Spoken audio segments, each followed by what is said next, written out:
This is a rather personal lecture. It's in two parts. It should be called two poems. The first part is about an unforgettable poem, and the second part is a forgotten poem. I hope you all have the handout.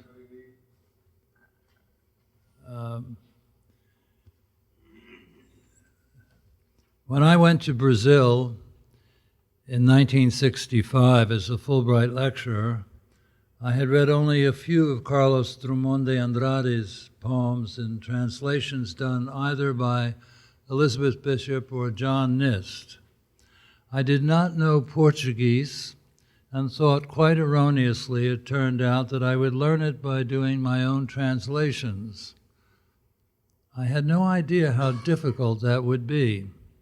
Relying heavily on my limited knowledge of Spanish, I was eventually able to read it, but never able to speak it with anything approaching fluency.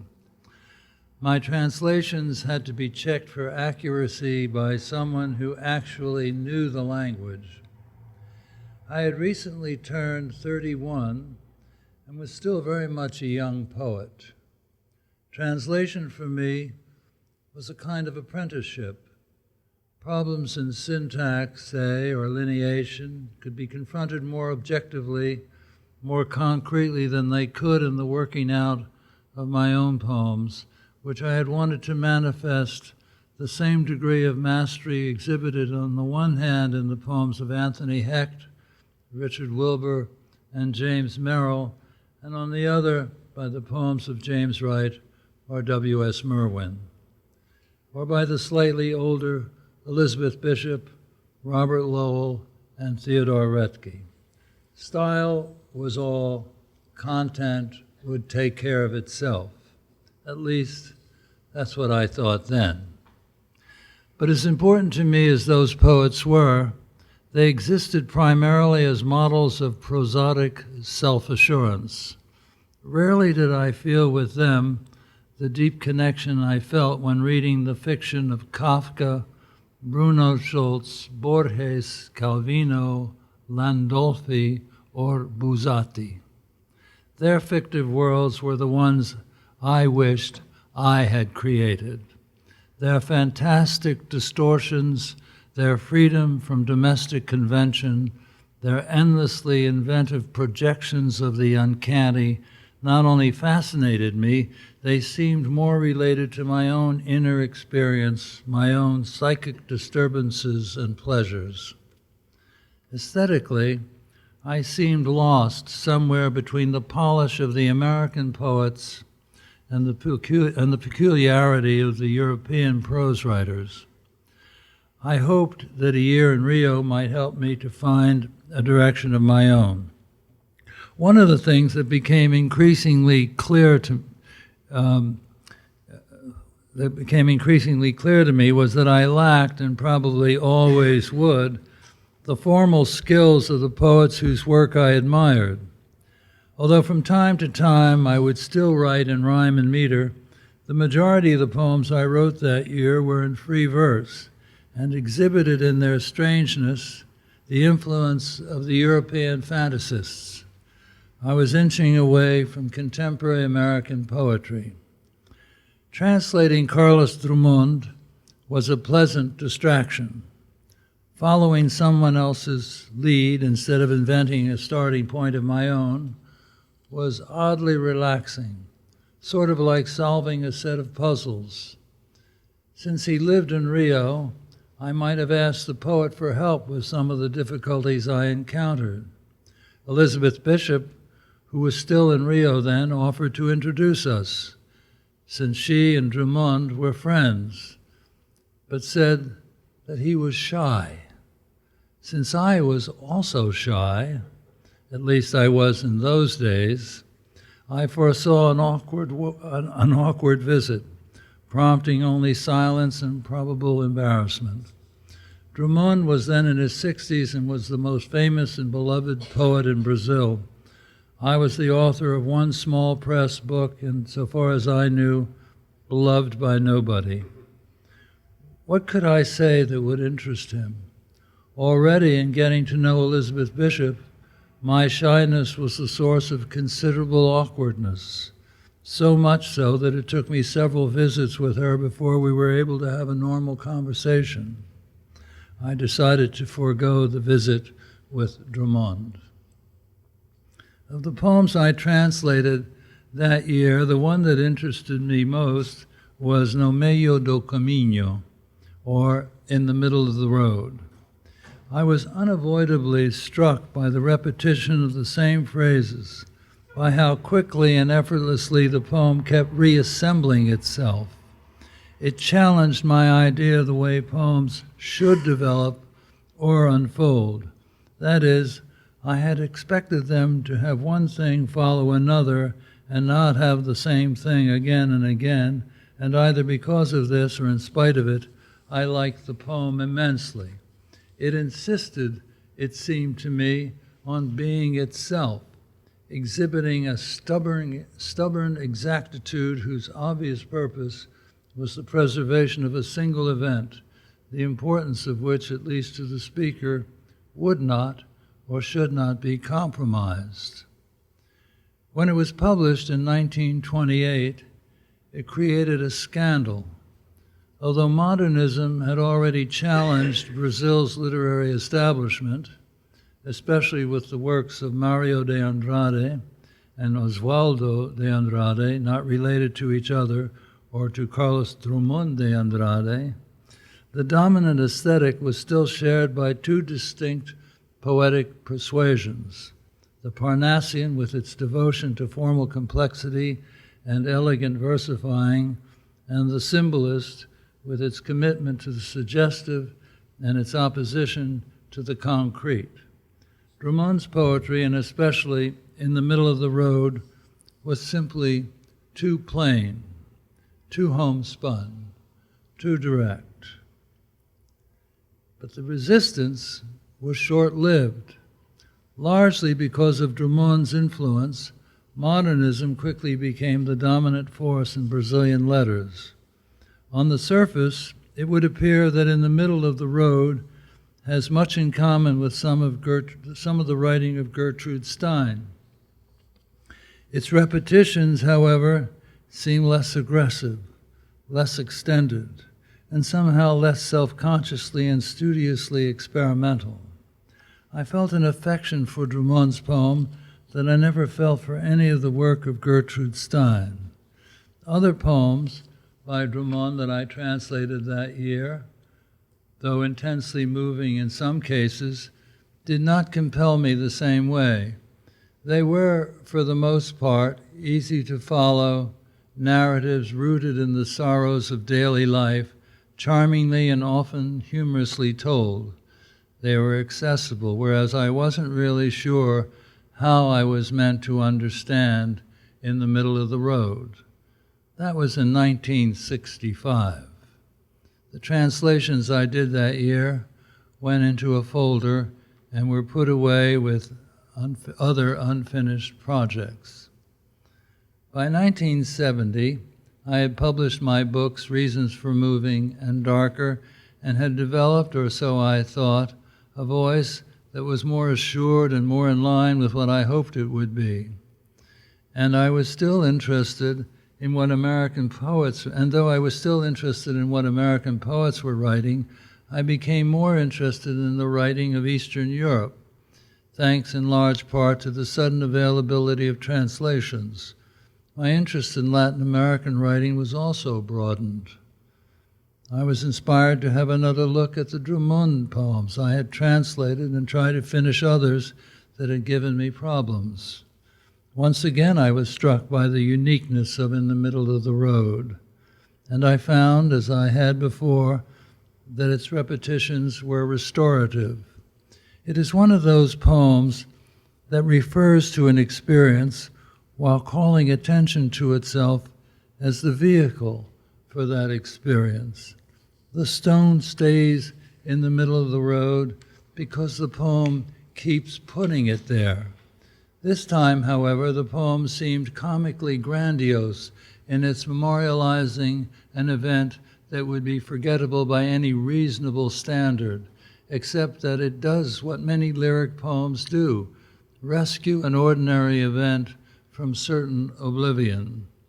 As it memorializes, so it memorizes. That is, it seems to be memorizing itself, allowing the subject, the stone in the road, and the content, the speaker's determination to never forget, to form, if possible, a single unforgettable gesture. There was something else about this poem which occurred to me and which I am embarrassed to say I had overlooked when I first read it. That is, not only does it poke fun at the Brazilian literary establishment, but it also declares an association with the Divine Comedy.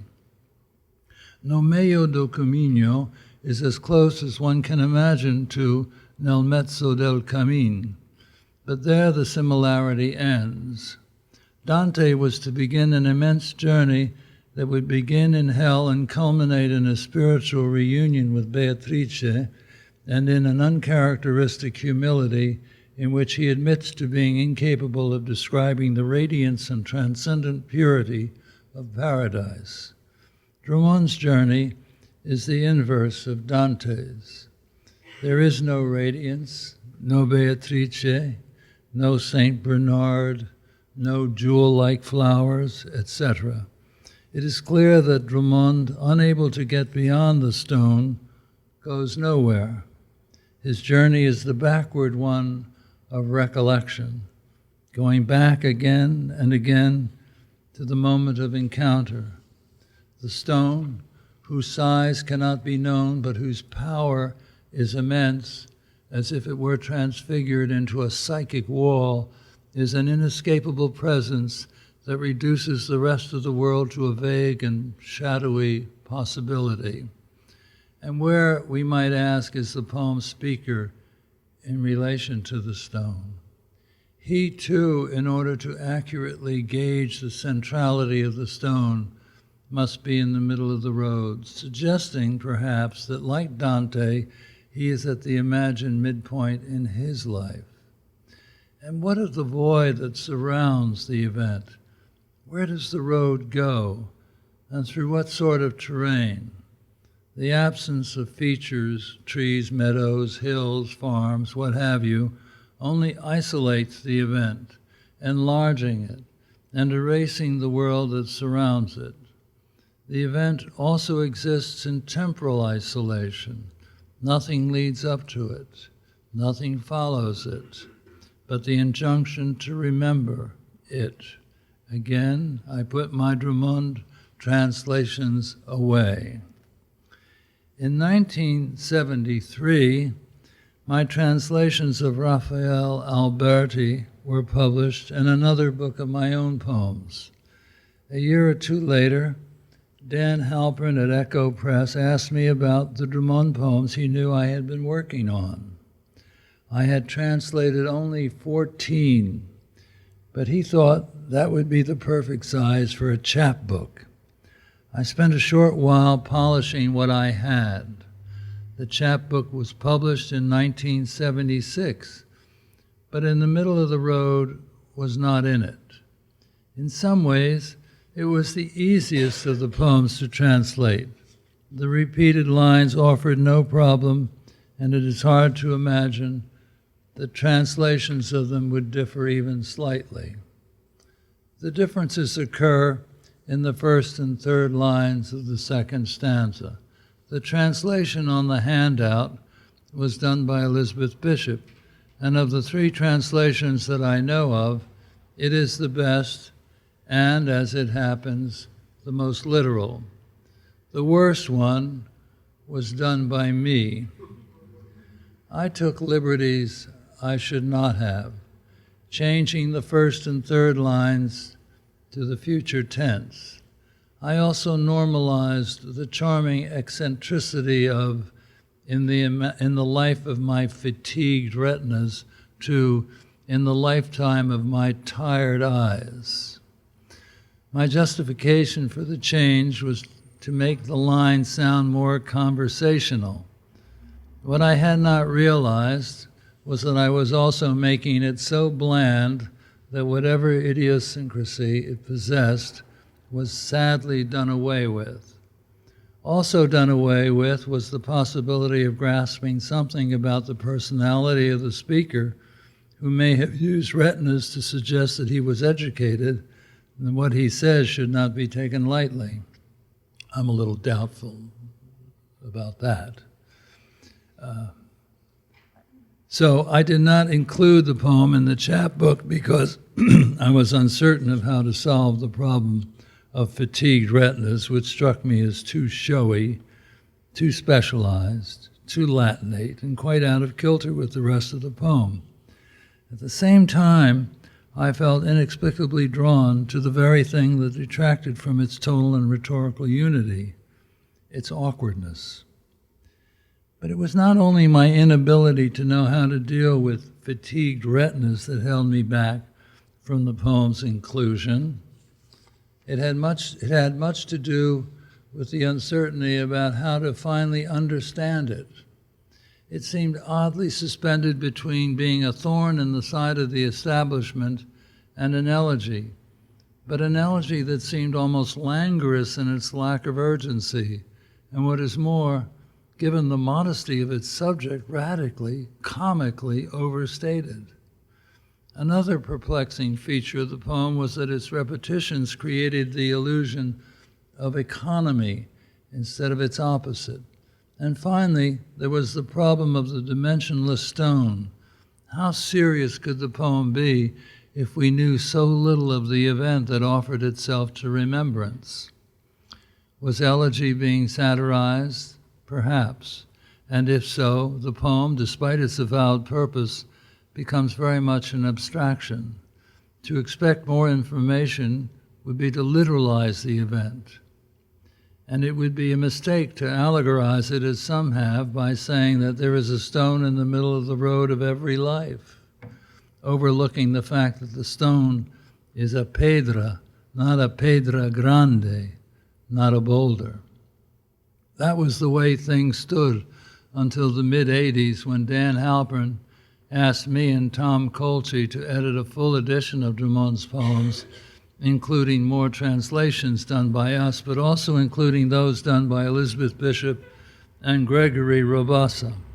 I translated 7 more poems, but they were the last poems, I believe, that I translated by anybody.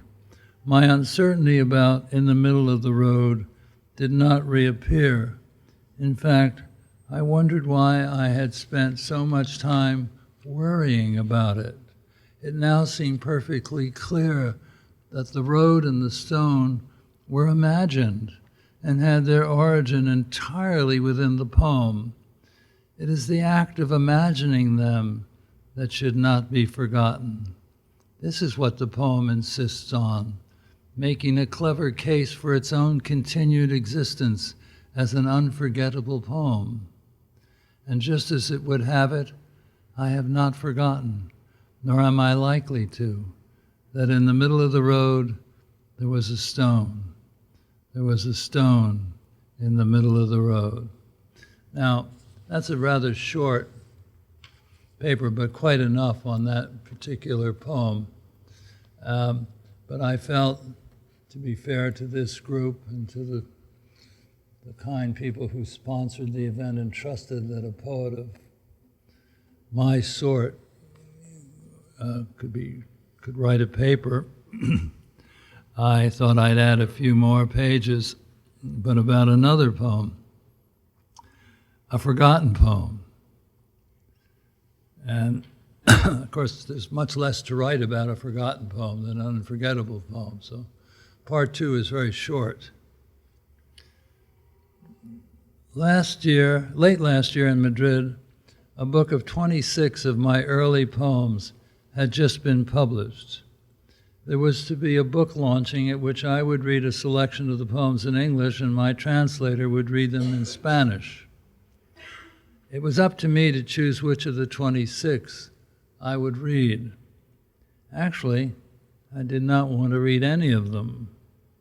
They seemed written by someone I vaguely remembered as myself, but no one that I was now willing to take responsibility for, at least when it came to poetry. While leafing through the poems that seemed oddly more familiar to me than the person who wrote them, there was one that I didn't recall having written. In fact, I thought a mistake had been made, that its inclusion had been an accident. It was a very bad poem, though I cannot recall what made it so. I told the translator that I didn't believe it was mine and wondered why he had chosen to include it. He assured me that it was mine and that he had gotten it from The Late Hour, the last of my early books. After the launch, I went home and looked for it. There it was, unmistakably mine. Now, 10 months later, when I think back and try to recall the poem, I cannot. Not the title, not a single phrase, nor what it is about. Nothing comes back to me. It is a blank, and likely to remain so. What can I say about such a poem?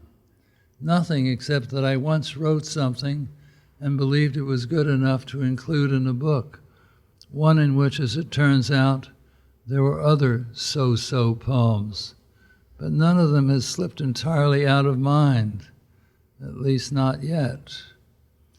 To forget poems written by others is common, but to forget a poem of one's own, to retain no image, however vague, of the hours spent fussing over phrasing or cadence, or obsessing over the hundreds of other aesthetic issues that one encounters in the making of a poem is unusual, although the emphatic demise of this poem may be its unintended salvation. That is, it has paradoxically assumed an unanticipated importance by having taken on another life, one as a negative entity, destined in the short run to be remembered for not being remembered. If only there were one thing about the poem that I could recall, something say about the way I said whatever it was I said, I could put the poem away for good. But there is only a blank, one that gets larger with each attempt at retrieval. About each of my other poems, I remember something, a special word, a surprising phrase, a flawed argument. It could be anything. And though I never think about them, they remain fixed in my memory.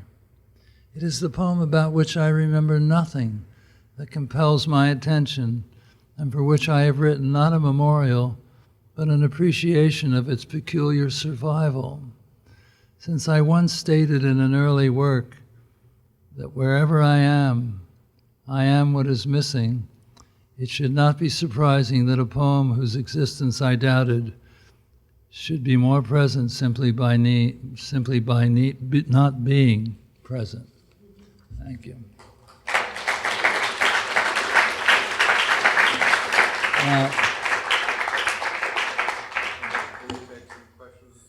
Yeah, I'll answer if there are any.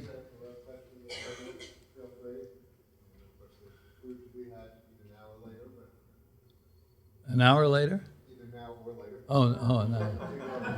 Wow. People are hungry, they can dig in now. I'll ask them, thinking about questions. Yeah, gotcha. I suppose this room is full of aspiring poets, or not aspiring but already fulfilled, at least a little bit. So I think I recall correctly that in your book with essays, The Weather of Words, you had one essay in which you discuss the awkwardness of poems that one tries to get rid of in one's young years, but you advise young poets to pay special attention to this awkward phrase, this stone in the poem, this tired retina, Tuesdays there, but something awkward because this might turn out to be who they are. This might turn out to be their style in the future, their voice. Do you recall this? Am I correct? Yeah, I think, Maybe you can quote yourself, I can. no, but I think what I meant was that, yeah, I think you're right, that awkwardness or something that is idiosyncratic. I was thinking of the workshop context where people sit around and try to normalize a poem, you know, trying to make it articulate, but also at the same time taking away what might be special about the poem, and in that specialness, a bit of obscurity, or sometimes quite a lot of obscurity.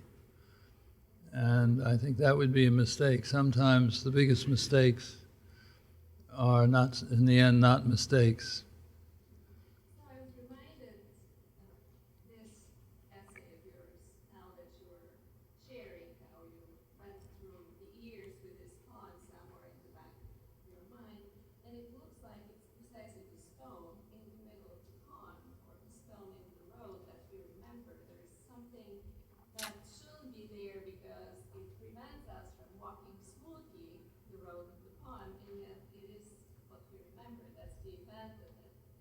So I was wondering today, Yeah. after so many years, whether you still thought when you answered this that the awkwardness should be nourished maybe in order to achieve a voice. Do you have any advice for Well, artists? I'm not sure it should be awkwardness. I mean, there are kinds of awkwardness. There's the illusion of awkwardness for aesthetic reasons, and there's real true awkwardness, which could be bad writing. Awkwardness then, which idiosyncrasy deserves to be preserved. Well, there's a difference between awkwardness and idiosyncrasy. And I think that, I mean, idiosyncrasy is simply what sets one apart from others and which can be attributed to you only and not generally to a generation, say. But awkwardness is usually has to do with flawed style or Are the peak retinus, what? the peak retinas, are they an awkwardness? I didn't hear the first part. The peak retinas. Oh, well, I don't know. I mean, this is a problem. I never figured it out. I mean, I find it charming. Elizabeth Bishop probably felt it was charming and certainly necessary and kept it in. I mean, I was probably more devoted to plain speak than Elizabeth was. And so I took liberties I shouldn't have. I mean, I was a lousy poet when I began, and Carlos Drummond was a great poet. And for a lousy poet to go changing the work of a much better poet strikes me as the height of arrogance. And, I mean, the ideal situation is always to be translated by a better poet than you are, not by an inferior one. And certainly Elizabeth Bishop was his equal, so I think her translations are the best.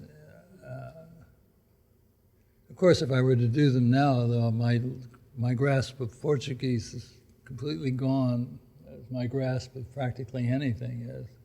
My hands still work a little. I might do a better job. But anyway, I mean, I think it's, as I said in the paper, it's part of a poet's education to translate, or it used to be. I mean, I encourage my students, if they know another language, to translate, because it objectifies a lot of the decisions they make automatically when writing their own poems. But I do believe in the idiosyncratic, and that's one of the problems with workshops, is that the idiosyncratic is not paid that much attention to, or it's not encouraged. Yeah. I have one just sort of thought and then a kind of question about the Bishop translation. I mean, the thought is that there's something about the relation between sort of grammar and perception that the poem is interested in. There's the difference between starting with the place and then what's there versus starting with what's there and then going to the place. Now, the difference, it seems to me the poem was interested in the relationship between, in the middle of the road there was a stone and there was a stone in the middle of the road, where in a sense it's giving you the same information content, but it's delivering the information in a different order. And I think the poem is sort of interested in what difference that makes. Again, sort of can't decide in a way which is the best way to Begin. which is the best way to say it. Well, that's I think the best way to begin is the way Dante began the Divine Comedy. I mean, I think that's the template here. No meglio del camino. I think he's very deliberately playing off of that. Do you think he's interested in what the slight change in the grammar does? Yeah, but if you started, if, for example, there was a stone in the middle of the road, in the middle of the road there was a stone, then you'd have that short line, in the middle of the road. That wouldn't work as well as there was a stone. I think that may be the key point where the decision was made to stick with Dante and the order as it exists. Yeah, Rosanna. Can't hear you. To expand on Richard's point and on yours, I think the two lines, or I suppose the two lines work together as a chiasm. It's A-T-B-A. And not only is it a chiasm, so that's a kind of self-enclosed world. As you say, this poem is in a sense, you came to feel it came out of the imagination, not out of landscape architecture. Right. And it ends with saying, it ends with a different chiasm. It ends with, there was a stone in the middle of the road, in the middle of the road there was a stone. So it's a very interesting structure, really. Of one, you might say it's A-B-B-A to start, but it ends B-A-A-B. So it makes us make a mirror reversal structurally. I think that's a really good observation, one that I hadn't made. So thank you. Yeah. I wanted to pick up on the idea of the Divine Comedy, and looking at the stone in the middle of the road, I was reminded that, the stumbling stone is something we have throughout the Old Testament and the New Testament. The Greek is scandal. What it is to be scandalized is to strike your foot upon that stone. That's Yeah. the middle of the road there. And when you talk about being a lousy poet, of course what I want is some kind of conversion narrative. I want to know, how is it that you're no longer a lousy poet? And I wonder if you wouldn't mind telling us a little bit about that. Well, I'm not I wasn't as lousy as I make out. This is in the. This is rhetorical modesty.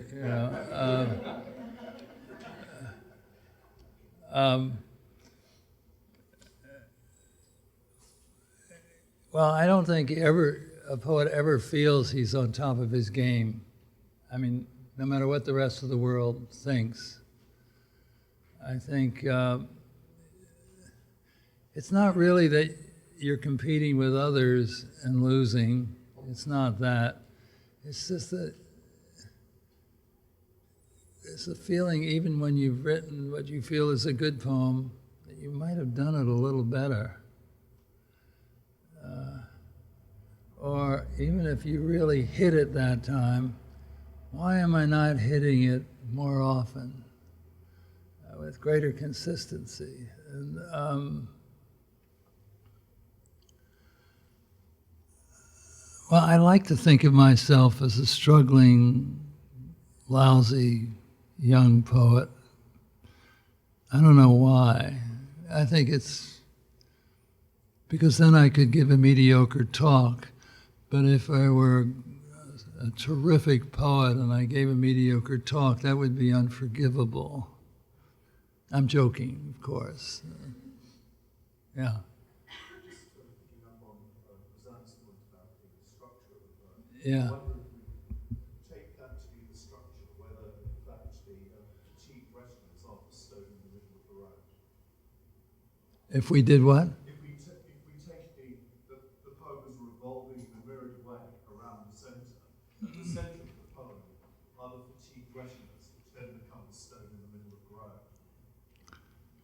Yeah. They're the obstruction, as you discovered in trying to translate the poem. Yeah. Because the whole thing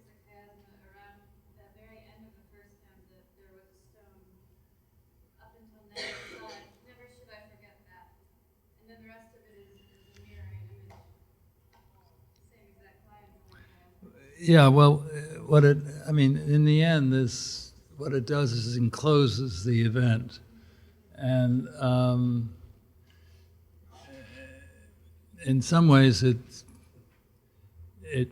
finishes it off. I mean, it remains as a separate entity, and the poem becomes the stone in the middle of the road, lodged in, in one's mind. I mean, it has the self-enclosed character of a stone, and it's totally self-reflecting. But still, I mean, how do you feel about fatigued retinas? Does it? Well, I do wonder whether fatigue retinas are consistent with the idea that the stone in the middle of the road is mental or imaginary. It seems to me to work very strongly against that. Against? Against the idea, against the conception that the stone and the road are imaginary or mental. Yeah. Otherwise, there's an insistence there. I did wonder at first whether this might not be as literal as a piece of grit in the eye, but I think that the plural retinas makes that a bit difficult to sustain. See, I think it's totally imaginary. I mean, because if it weren't, it's so skimpy. There's really nothing there, and it becomes a comic poem. I mean, it just becomes a stone in the middle of the road. It doesn't have any of the surround that a real event might. Just a question, does it have any relationship to the development of concrete poetry in Brazil around Yeah, this period? it probably does, because Drummond opened up the whole wave of modernist poetry in Brazil, among which the Pinheiro and the Campos brothers were big shots. It also sounds a little different in Portuguese too. I mean, not that I read and understand it, but it seems more extravagant and almost fatiguing of a line in Portuguese. Those two lines can open up. I can't at all pronounce the first line, but then "Na vida de minhas rotinas tal fatigadas," or however you would say that, sounds more emphatically. Fatigadas. And the retinas you're really emphatically saying. Minhas retinas tão fatigadas. Well, I mean, it sounds that way in English. I think it's pretty ordinary in Portuguese. I mean, I'm no longer. I can't speak Portuguese. I rarely. I mean, I spoke it rather badly at one time, but I think it's pretty plain. Yeah, David. You mentioned in the meeting that he could be ironic for men, and that it's possible allusion to Dante's men. He was friends of Elizabeth Bishop, right? Close. Well, I don't know how close, but they were friends. Yeah. First line reminds me at least her most famous poem, The Moose, that was in the middle of the road. Possibly ironic. Well, I mean. Well, see, here again, the moose comes in from the woods, and the bus stops, and it's the whole air of the poem is so entirely different. I mean, the moose is a narrative of considerable complexity, and this is determinedly simple. I mean, but we're making it much less simple. No, he was a love poet, really. He's easily the most popular poet in the 20th century Brazil, and people memorized his poems. Movies were made of him, reciting his sexy love poems.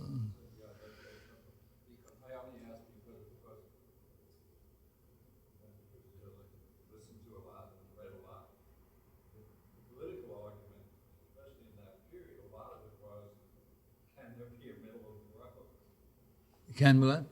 Had there be a middle of The road. Oh, I see, in a manner of speaking. it was so extreme on both sides. And there's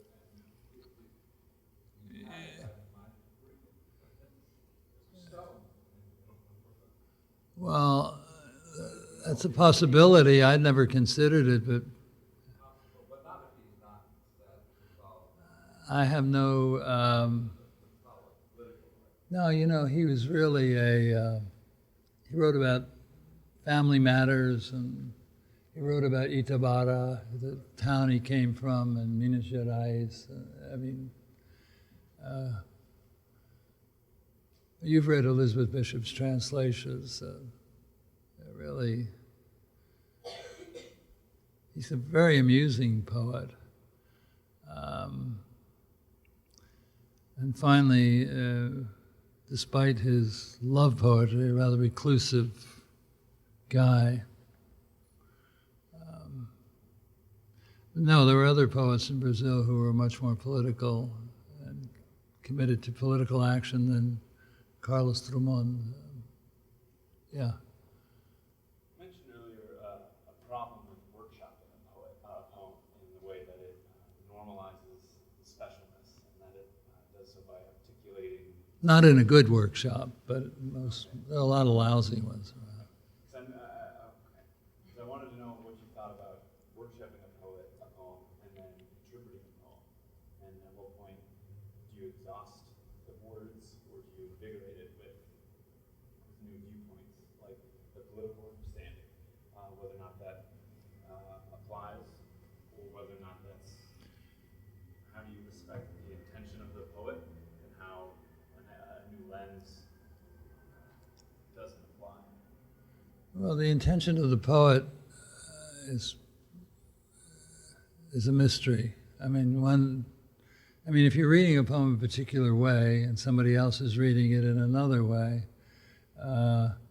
where's the intention of the poet? The intention of the poet is not simply not only to have it two ways, but sometimes the intention of the poet is hard to decipher. I mean, most poems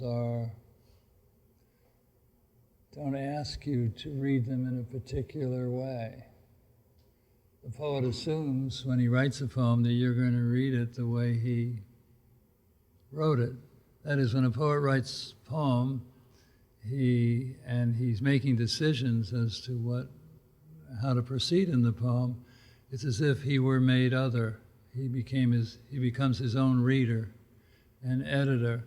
So the poet is really writing when he's writing for himself.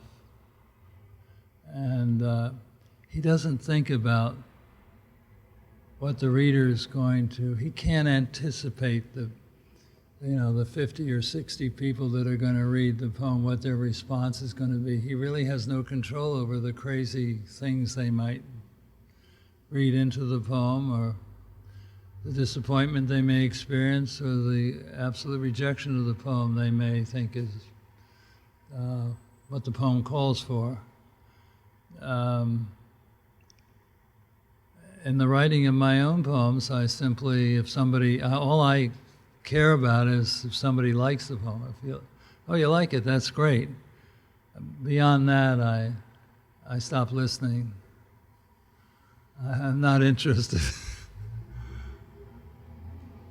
It's a limitation, I'm sure, but I don't know. There are other poets here. Maybe they feel the same way. I mean, I don't read criticism of myself, except if Rosanna writes an essay. I'll read that because it's very good, smart. But usually I can't bear to read about myself, and because it's not me in some way. I mean, it's just makes me uncomfortable. I mean, there's several people who have written books about my poetry, and I haven't been able to write them because I haven't read the books. I can't. I mean, I thank them. Thank you for doing this, but I think they might have wanted more, but I just can't. I can't read them. I just don't want to. Yeah, Chico. So I like what you said about the Andrade, or the in the middle of the road poem, trying to memorize itself. Yeah. And you know, just kind of try to put that together with the second part of your talk, where the poem wants to be forgotten in a way, right? Well, I want to forget the poem. The poem, when I wrote it, didn't want to be forgotten. Yeah. You want to forget it, but you want to remind us that you want to forget it, right? There's a kind of something complex. Yeah, but right?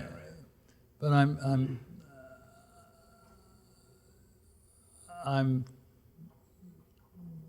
The problem is I remember the damn thing, and I don't know what I'm remembering. And in fact, remembering it under those conditions is preferable. You know, just to know that I wrote a poem that I've forgotten, that there is a poem out there that I have no recollection of, but I know that I've written, is more comforting than if I actually had to read the goddamn thing again. You know. And, So it's like, I mean, it seems, maybe I'm forcing it, but it seems like there's the opposite of a poem that tries to memorize itself is a poem that tries to forget itself. yeah, well. As it proceeds as an event, you know. Yeah. That seems like in a way kind of equal and a different ideal, right? They're opposite ideals, but they're kind of symmetrical to one another. And I wonder if you. Well, but see, in the middle of the road is a poem in the act of remembering itself, and so you don't forget. So, you know, it's hard to explain. I mean, I did the best I could in the paper, but I don't think any poem is a poem. Any poem that anyone writes is a poem that wishes to be forgotten. You know, they're all, I mean, poems are largely the remembrance of a particular event. I mean, this seems an extreme example, and the event is very scant. But poems are lyric poetry, at least, largely retrievals. How about the poems in Almost Invisible, where there's so much disappearing happening in the poem? Well, that happens in the poem, but I don't want you to forget that the poems, you know, I mean, yeah, sorry. Have you heard of the psychiatrist? Who? Psychiatrist? He was a psychologist. No. And there's an effect named after him, greatly condensed, boils down to we remember things that didn't happen better than we remember things that actually did happen. The unresolved argument, words left unsaid.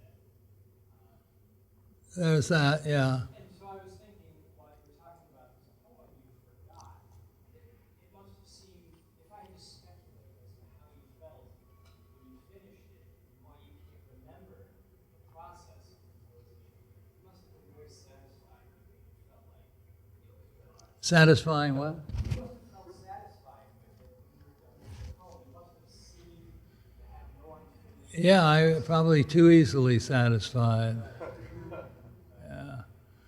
But talking to, It's the poem that still has something a little bit wrong. You know, in the same way that like Raymond Jarrell said a novel is a long prose narrative that has something wrong with it. As long as it has some unfinished business that acts as a sort of stone in your shoe, you'll always remember it. But if it seems like a perfect, complete piece of work, you'll forget it.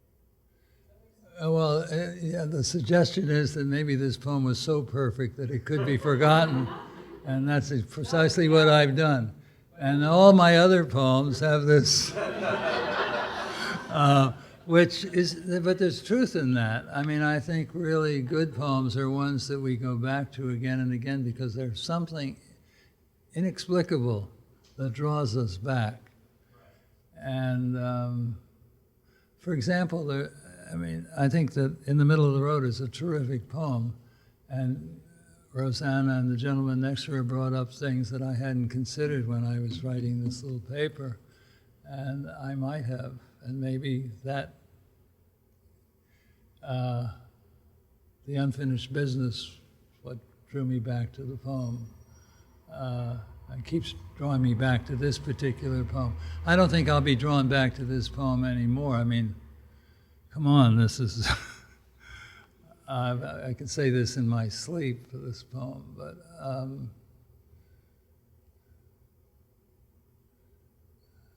usually I'm most interested in those poems in which there is a sort of unexplained area, something I can't quite grasp, and I keep circling back on it. And very often the same poem will, if I find I solve that problem, something else opens up in the poem that I can't quite get. Because once you feel you've absorbed the poem entirely and you've answered all the questions, you put it away and never think about it again. It's part of your point, is your point. Yeah. Well, when you talked about your forgotten poem and the strangeness of confronting it, it just reminded me of, it's just like confronting a world without yourself in it, right? You have a relationship to all of your poems and you own them. But when you've forgotten it, then that's how the poem will be when you're not there anymore, right? It's a child without its parent around anymore. I have a friend who has a really very good memory, and he remembers experiences we had and experiences I told him about that he wasn't there for, that I've forgotten. And it gives me a sense of sort of a world that once had me in it that doesn't have me in it anymore. It's a little bit creepy, Mm-hmm. as well as nice. Yeah, no, I can see that. Yeah. But also, I know this is not why you like the poem, that's almost certainly not valid, but I think, a classicist coming and do a real number on this poem to retell you the Theseid. So have you read, when you read the Theogony, that there's a very important gesture of Zeus taking the stone which his mother had fed to his father as a fake Zeus, taking that stone and planting it in the middle of the navel of the earth. Uh-huh. To say, this is the end of the change of generations. Like, this is the end, and now it will be Zeus for all time. And that's a big part of what the poem is about. But the other part is about the creation of the Poetics, these muses who come in and insult him as a mere belly and a shepherd and a lowly thing, that at the same time give him the ability to know or remember the past, the present, and the things yet to come. Right, so that there's this very juxtaposition of the timelessness of this lowly body of the poet and the timelessness that he's proclaiming for this divine. Well, So you can do this whole thing, and I'm not yeah. saying that No, I mean, but your description of what you see in the Theogony is much. I mean, it's very grand. I mean, this is a. I mean, it's. I can see where it's not unrelated, but on the other hand, it's almost too much for this poor little poem to bear. it's such a open poem that it allows you to bring your Yeah, well, I mean, there are certain tropes that are passed on. I mean, that just keep going, and that's probably an example of that. Yeah. Any final, yes, anyone is burning to ask a question? Oh, yeah. To your moment. I'm not sure if this is too personal or anything, but then when I was at the reading of Almost Invincible, there a sexual motive kind of struck me, as in like sex or kind of, or in one poem, genitalia, kind of standing out as like grotesque objects that we that kind of present there for this kind of long past shock or something like that. Long what? Like that should shock, but then has ceased to shock us. Maybe as a function of age or something.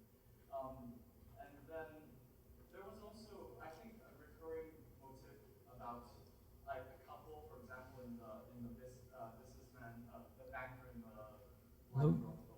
The brothel of blind women. Yeah.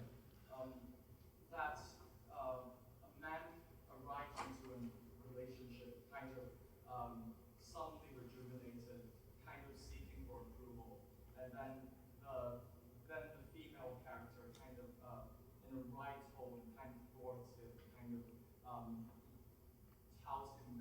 into reality. And what my question is kind of is, like, do you view that as love? No. No, I mean, it would be too easy. I mean, love is much more complex than the kind of duplicity that these two practice. Both making themselves available to the other but hiding from the other at the same time. That's not love. It's a kind of game.